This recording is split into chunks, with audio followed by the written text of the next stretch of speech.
Hello, मेरा नाम रोहित है और आज मैं आपके सामने एक स्टूडेंट का डाउट डिस्कस करने वाला हूँ और ये डाउट जो है वो ज्योमेट्री चैप्टर से है। तो इस क्वेश्चन में क्या दिया गया है, in the given figure triangle A B C such that A B equal to 12 centimetre. A B कितनी दी गई है भाई, इसमें ए बी दी गई है 12 centimetre. A B equal to 12 centimetre. A B equal to 12 centimetre. ये A be the गई है 12 सेंटीमीटर, 12 सेंटीमीटर।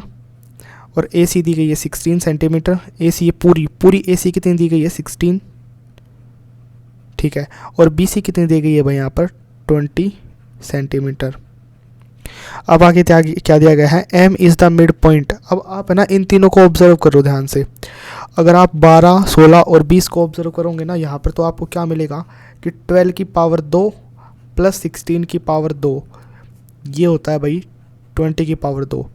जिन क्वेश्चन इसमें अलग से नहीं बताया जाता ना कि राइट एंगल ट्राइंगल है, ट्रिपलेट दिए जाते हैं, वे क्वेश्चन थोड़े डिफिकल्ट बन जाते हैं, क्योंकि इसको पहचानने में काफ़ी टाइम लगता है। मुझे खुद इसको पहचानने में काफ़ी टाइम लग गया था, क्योंकि अगर आपको ट्रिपलेट एकदम से ऑब्जर्व हो जाते हैं ना किसी क्वेश्चन में, तो फिर हल्का सा आपको ज़्यादा इन्फॉर्मेशन मिल जाती है क्वेश्चन सोल्व करने के लिए।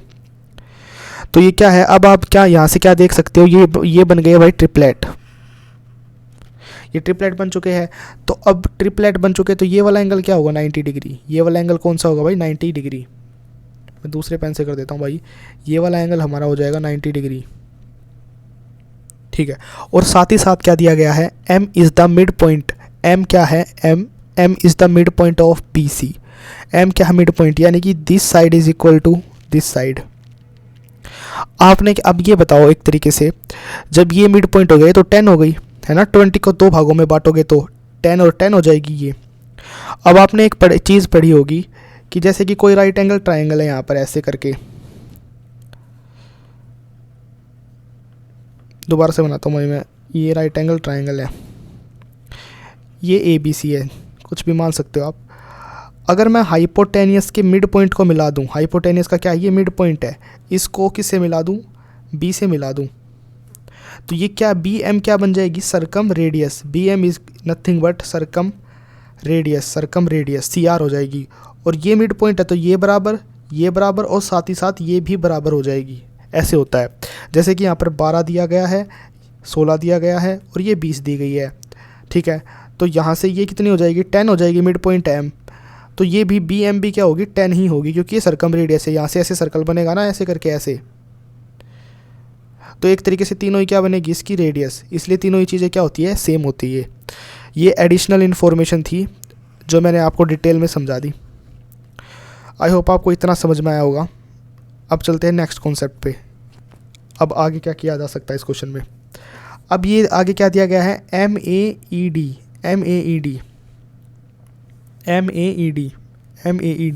यानी कि एम ए ई और डी, ये क्या है, स्क्वायर है। M A E D is a square, ये स्क्वायर है, तो इसका मतलब ये भी 90 डिग्री, सारी साइड्स तो बराबर होती है।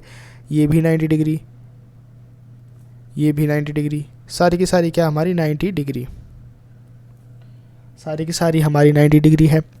अब देखो, और M D intersect side A C, M D intersect side A C at point F, then what is the area of इस येलो वाले रीजन का एरिया क्या होगा, ये निकालना। अब देखो ध्यान से आप, ये चीज़ क्या है यहाँ पर, अगर आप इसको ऑब्जर्व करो, ये है 90 डिग्री।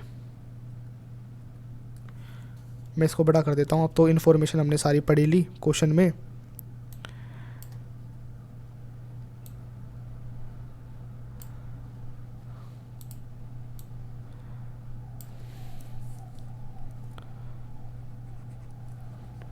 ये है 90 डिग्री। तो हम देखो यहाँ से क्या ऑब्जर्व कर सकते हैं, अब ये भी तो इक्वल है, ये दोनों साइड है, क्या ये ए एम। तो हम यहाँ से ये ऑब्जर्व कर रहे हैं कि A M is equal to M C, है ना, A M is equal to M सी।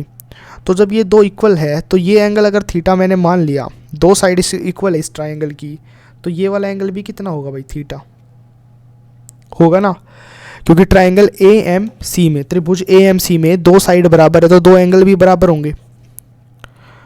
अब आते भाई नेक्स्ट चीज़ पे। अब ये वाला एंगल कितना होगा, ये वाला एंगल, ये वाला हमारा एंगल होगा भाई, यहाँ से ये निकल के आएगा, ये वाला एंगल, इसका नाम मैं यहाँ लिख देता हूँ यहाँ पर, इस वाले एंगल का नाम है 90 माइनस थीटा, है ना, कि सबको सबका सम करके आप अगर 180 में से माइनस करोगे तो ये आ जाएगा। अब वैसे ही ए बी सी में देखो, पूरे ए बी सी में ये पूरा का पूरा कितना है 90, ये पूरा का पूरा क्या है 90, और ये थीटा है, तो ये क्या हो जाएगा 90 माइनस थीटा। यहाँ पर सिमिलैरिटी का कॉन्सेप्ट लगेगा भाई, 90 माइनस थीटा। और मैंने आपको बताया था कि ये 10 हो गई, बी एम 10 हो गई, एम सी 10 हो गई, और ये भी कितनी हो जाएगी फिर, ए एम भी कितनी हो जाएगी 10। ठीक है, अब हमें क्या करना आगे भाई इस क्वेश्चन में इस तरीके से प्रोसीड करना है कि आप देखो अब कि दो ट्रायंगल आ गए हमारे पास, A M F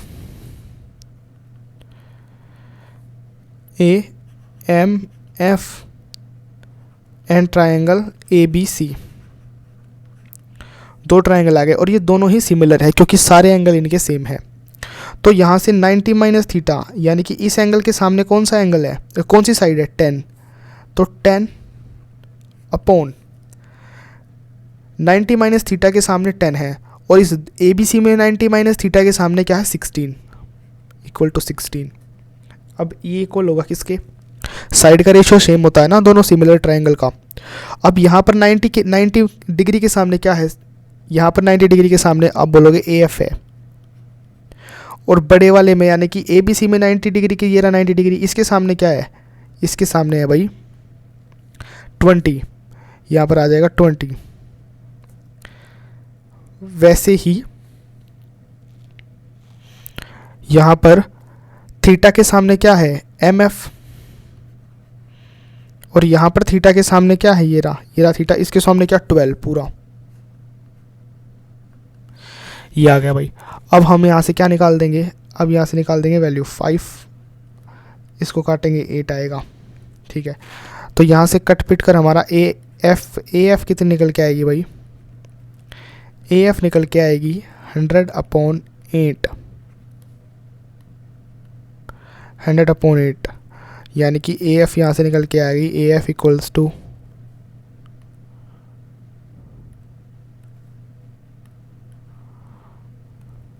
A F equals to 4 से कैंसिल आउट करेंगे तो यहाँ आएगा 25 और नीचे आएगा 2,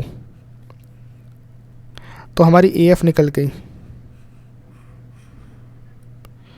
ए एफ निकल गई। ए एफ मतलब ये चीज़ कितनी निकल गई भाई, ये चीज़ निकल गई 25/2। अब हमें निकालनी है एम एफ भी निकल जाएगी भाई, जैसे ये निकाली है हमने। एम एफ कैसे निकलेगी, 5/8 किसके इक्वल होगा, एम एफ अपॉन 12 के, यहाँ पर 2 आएगा, यहाँ पर 3 आएगा, तो यहाँ से कितना निकल के आ जाएगा 15/2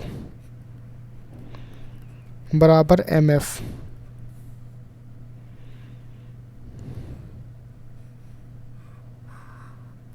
ये गया, तो एम एफ भी हमारे पास निकल गया। एम एफ भी कितना निकल के आया भाई 15/2। अब आप देखो, क्या आप इस ट्रायंगल का एरिया निकाल सकते हो, A M F, area of triangle A M F, तो आप क्या बोलोगे कि भाई एरिया निकालने, ट्रायंगल का एरिया निकालने के लिए हमें क्या चाहिए होता है 1/2 चाहिए, 1/2 बेस और हाइट, ये दो चीज़ चाहिए होती है, तो 1/2 तो सेम रहेगा सभी फॉर्मूले में। बी यहाँ पर कितना है, बी एम एफ ही तो है, बी एम एफ है, और हाइट क्या है ए एम है। एम एफ कितना निकल के आया 15/2, और ए एम कितनी है भाई यहाँ पर 10, तो आप अगर कैंसिल आउट करोगे यहाँ कितना आएगा 5, 75 आ जाएगा, 15 5 जा, और उसका आधा करेंगे तो कितना आ जाएगा 37.5। यानी कि अगर आप देखें,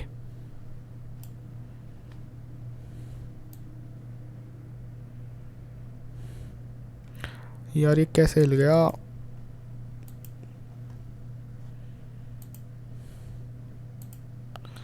अगर आप अब यहाँ से पर देखें ध्यान से, तो हमारा ए एफ सी का एरिया कितना निकल चुका है, यानी कि इस वाले रीजन का हमारा एरिया कितना निकल गया 37.5। अब ये ट्रायंगल जो है ये किसके अंदर आ रहा है, स्क्वायर के अंदर आ रहा है ना, इस पूरे स्क्वायर के अंदर आ रहा है। अब इस स्क्वायर के एरिया में से हम इस ट्रायंगल का एरिया घटा दो। अब क्या कर देंगे, स्क्वायर का एरिया कितना हो जाएगा, स्क्वायर का एरिया क्या हो जाएगा साइड इंटू साइड, और स्क्वायर की साइड कितनी है, स्क्वायर की साइड यहाँ पर कितनी रखी है भाई 10, स्क्वायर की साइड, तो स्क्वायर का एरिया कितना हो जाएगा 10 मल्टीप्लाई 10 माइनस उसमें से कर देंगे इस ट्रायंगल का area, minus area of triangle AMF, यहाँ आएगा 100 माइनस 37.5, यहाँ से क्या निकल के आ जाएगा 62.5 मीटर स्क्वायर या सेंटीमीटर स्क्वायर सॉरी। तो हमारे इस क्वेश्चन का आंसर होगा 62.5। यहाँ पर वैसे हमें क्या बोलते हैं AF की कोई ज़रूरत नहीं पड़ी निकालने के लिए, ज़रूरत हमें पड़ी नहीं AF की, तो अगर आप इसको ना भी निकालो तो चल सकता है। आई होप आपको ये क्वेश्चन समझ में आया होगा। ये क्वेश्चन वैसे एग्जाम में रेयर ही आएगा, बस मतलब क्या इस क्वेश्चन में ये जो सिमिलरिटी लगाने का तरीका ना वो थोड़ा यूनिक था इसमें। अब आपको इसमें ये चीज़ ध्यान रखनी है कि अगर एक राइट एंगल ट्रायंगल में एक और राइट एंगल ट्रायंगल आ जाता है तो वहाँ पर 100% सिमिलरिटी का यूज़ होता है, 100% ही वहाँ पर किस चीज़ का यूज़ होगा, सिमिलरिटी का। आई होप आपको क्वेश्चन समझ में आएगा। Thank you.